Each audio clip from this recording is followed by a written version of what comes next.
नमस्कार दोस्तों, आशा करता हूँ आप सब अच्छे होंगे। मैं आपको अपने YouTube चैनल लेखपाल डायरी पर फिर एक बार स्वागत करता हूँ। दोस्तों, आज जिस टॉपिक के ऊपर हम वीडियो बनाने जा रहे हैं उस टॉपिक में हम देखेंगे कि रवि सत्र ई खसरा पड़ताल के बारे में। दोस्तों, ये पूरा वीडियो होगा। राजस्व परिषद द्वारा रवि सत्र 1432 यानी दोस्तों फसली 1432 चल रही है, इसका ई पड़ताल किया जाना है। और ई पड़ताल शुरू करने के मार्ग में आने वाली बाधाएं और जो अभी कुछ दिन से पिछले 1-2 दिन से वायरल है एक स्क्रीनशॉट, जिसमें जीपीएस सटीकता को या डिस्टेंस को सटीकता ना कहते हुए दोस्तों डिस्टेंस को 150 मीटर से घटा के 0 मीटर किया गया है, वो रियल है या फेक है। और अभी तो एक चीज़ ये भी देखने को मिली है कि बहुत सी तहसीलों में अभी तक खरीफ का भी ये जो आपका खसरा पड़ताल हुआ है उसका मानदेय अभी तक प्रदान नहीं किया गया है। तो इसके बारे में पूरा डिटेल वीडियो होगा, तो आप पूरा वीडियो अंत तक देखिएगा। तो वीडियो शुरू करते हैं। राजस्व परिषद द्वारा रबी यानी 1432 फसली जो कि वर्तमान में चल रही है, फसली वर्ष दोस्तों किस प्रकार निकाला जाता है इसका वीडियो मेरे चैनल पर है, तो आप वहां से जाके देख सकते हैं। आप उसका फसली करने का दोस्तों आपका नोटिस जारी कर दिया गया है। नोटिस को हम डिटेल से में पढ़ते हैं। यहाँ पर आप देखेंगे कि प्रेषक, आयुक्त एवं सचिव और समस्त जिलाधिकारी उत्तर प्रदेश को ये प्रेषित किया गया है। आप ये पत्र संख्या देखेंगे और दिनांक 10 जनवरी 2025 मतलब कल का ये लेटर है। इसमें कहा गया, इसका विषय है क्या है कि वर्तमान 1432 फसली यानी रबी मौसम में खसरा पड़ताल का ई खसरा पड़ताल ऐप के माध्यम से एवं ऑनलाइन खसरा पोर्टल पर पूर्ण कराए जाने के संबंध में ये पूरा पत्र है। अब नीचे पढ़ते हैं। इसमें कहा गया है कि उपरोक्त विषय के संबंध में यह अवगत कराना है कि प्रदेश के समस्त जनपदों में खसरा पड़ताल का कार्य ई खसरा पड़ताल ऐप के माध्यम से वर्तमान रबी 1432 फसली मौसम में संपन्न कराया जाना है तथा अवशेष राजस्व ग्राम या घाटों का सर्वेयर लेखपाल द्वारा सर्वेक्षण करने के उपरांत परिषद द्वारा विकसित ऑनलाइन खसरा पड़ताल पोर्टल पर सर्वेक्षण का डेटा फीड कराया जाता है। उसके बाद ये कहा गया है कि खसरा पड़ताल, इसके कहने का मतलब दोस्तों अभी ये उसके बाद मतलब एग्रीस्टैक कवर होगा, उसके बाद जो खसरा फीडिंग होती है उसके बाद ये कराए जाने का इसका कहने का ये मतलब होगा। उसके बाद आगे चलते हैं। इसमें लिखा गया कि खसरा पड़ताल का ई खसरा पड़ताल ऐप के माध्यम से कराया जाना है। सर्वे की पूर्व की तैयारी के अंतर्गत सर्वेयर की आईडी का एक्टिवेशन एवं सर्वेयर के मध्य कार्य विभाजन मतलब किसको कौन कौन सा क्षेत्र प्रदान किया जाएगा वो 2025 तक पूर्ण कराना सुनिश्चित करते हुए समस्त जनपद में ई खसरा पड़ताल 11 जनवरी 2025 से मतलब कराना प्रारंभ करें और इसकी समीक्षा प्रतिदिन माननीय परिषद के द्वारा की जाएगी।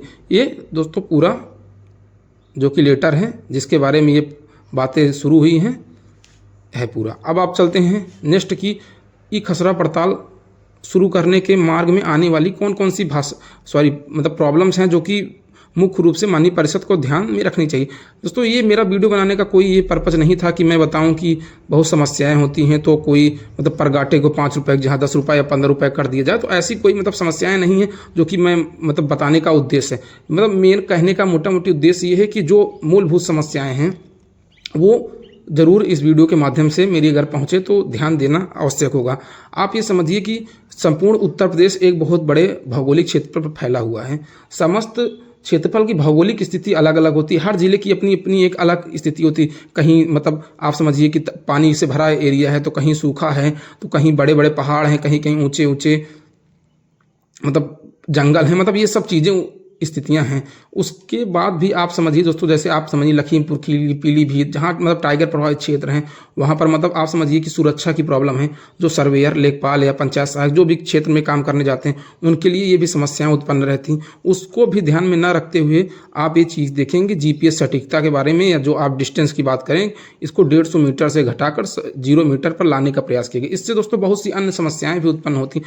आप समझिए जैसे जो सामान्य मानिए जो प्लेन स्थान भी हैं, बहुत से लोग हैं आवारा पशुओं से बचने के लिए अपने खेत में साइड में कटीले तार लगा देते हैं, या फिर आप कहिए कि वो जो करंट वाला तार होता है वो लगा देते हैं। इस तरीके से दोस्तों बहुत सी समस्याएं अन्य उत्पन्न होती हैं। तो अगर आप 0 मीटर सटीकता कर दी जाएगी तो उसके क्षेत्र में कैसे अंदर घुस के कोई व्यक्ति, क्योंकि मानिए ये कोई फील्ड है, खेत है, तो 0 मीटर कहने का मतलब इसके अगर आप बाउंड्री पे लेंगे तभी वो आपका आगे प्रोसीड करने के लिए कहेगा, अन्यथा वो आपका डाटा लेगा ही नहीं। अगर आप देखेंगे नीचे चलेंगे तो आप ये देखिए, ये एक प्रोटोटाइप है, ऐप है, उसी में दोस्तों ये पूरा उसमें लिखा था, जिसमें आप कहिए जैसे कोई नया सर्वेक्षण मतलब सर्वेयर आता है तो उसको सिखाने के लिए प्रोटोटाइप ऐप होता है। आप देखेंगे इसमें लिखा है कि रबी 2025 सीजन के लिए सर्वेक्षण करने के लिए सर्वेक्षणकर्ताओं को भूखंड से 0 मीटर की भीतर तैयार होना चाहिए, मतलब भीतर होना चाहिए, तभी ये आपका लेगा। जैसे ये आप देखें यहाँ पर अगर देखें तो अगर आप इसके बाउंड्री पर ये देखिए जो यहाँ पर लगा हुआ है, इसके बाउंड्री पे आप खड़े होंगे। अब आप समझिए कि अगर इसकी बाउंड्री पे तार लगे हुए कटीले तो, या फिर करंट वाला तार लगा हुआ, तो आप किस प्रकार से सर्वेक्षण करेंगे? आप जब बाउंड्री पे पहुंच ही नहीं पाएंगे तो सर्वेक्षण 0 मीटर आपका किस प्रकार से होगा? या फिर अनेबल टू सर्वे करें तो आप इस प्रकार से कितने घाटों का अनेबल टू सर्वे करेंगे?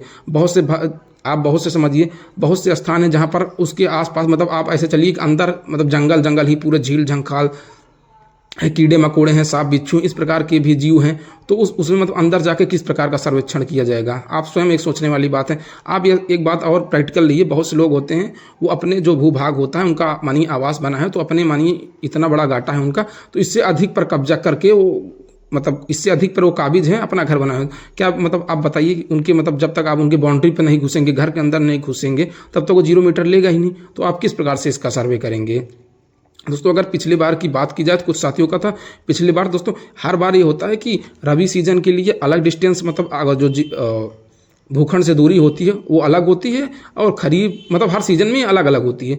शुरू में पिछले बार क्या हुआ था, रबी सीजन में ये 30 मीटर थी, उसके बाद वर्क को प्रगति नहीं हो पा रही थी, उतनी तेजी से वर्क नहीं चल रहा था, उसके बाद आप देखेंगे कुछ समय बाद ये बढ़ाकर 100 मीटर कर दी गई थी। इस बार आप देखिए इसका दोस्तों पुष्टि अभी तो स्पष्ट रूप से नहीं की जा सकती कि इसकी क्या, क्योंकि ये उसकी जो कटिंग है वो चीज़ें हैं। अब इसकी जब से प्रॉपर वर्किंग होने लगेगी उसके बाद ये समझ में आएगा कि ये 0 मीटर ही है या ये जो न्यूज़ है ये फेक है। तो अभी इसकी ऑथेंटिसिटी पर सवाल उठाना थोड़ा लाजमी नहीं होगा, क्योंकि हर बार घटाई जाती है, पर ये 0 मीटर कर दी गई है इसके बारे में तो ये पूरी तरीके से ही गलत होगा।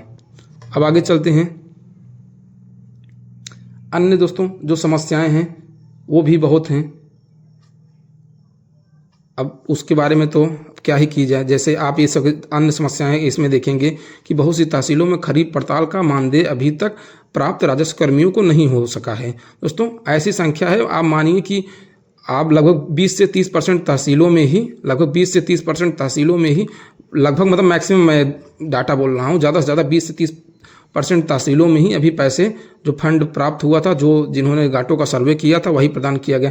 अन्य तहसील के कर्मचारी अभी पिछली बार का खरीफ का जो खसरा फीडिंग किए थे उनका पैसा अभी तक प्रदान उनको नहीं किया गया मानदेय, और रबी सीजन का पड़ताल करने के लिए उनको आदेश जारी किया जा रहा है। इससे जो कर्मचारी होते हैं उनका मन बहुत हताश होता है और कार्य के प्रति उतना उत्सुकता से वर्क नहीं कर पाते। तो इसको ऊपर भी प्रशासन को बहुत अच्छी तरीके से ध्यान देना चाहिए। तो दोस्तों ये और एक समस्या जो बहुत है, आप देखिए कि फार्मर रजिस्ट्री, अगर आप कहें तो अभी फार्मर रजिस्ट्री का वर्क अभी तो आप मानिए कहिए कि 1/3 भी ख़त्म नहीं हुआ, उसके बाद ये अलग से वर्क चालू कर दिए, तो ये भी एक मतलब आप समझिए कि समस्या ही है, क्योंकि आप अलग अलग यहाँ आदेश जारी किए जा रहे हैं कि फार्मर रजिस्ट्री का वर्क रात में किया जाए, उसके बाद दिन में खसरा पड़ताल किया जाए। तो इस तरीके का वर्क किया जा रहा है जो कि मेरे हिसाब से कहीं भी उचित नहीं ठहरता। तो दोस्तों ये था मेरा पूरा वीडियो। अगर आपको जानकारी अच्छी लगे तो चैनल को लाइक शेयर और सब्सक्राइब जरूर कर दीजिएगा। Thank you for watching my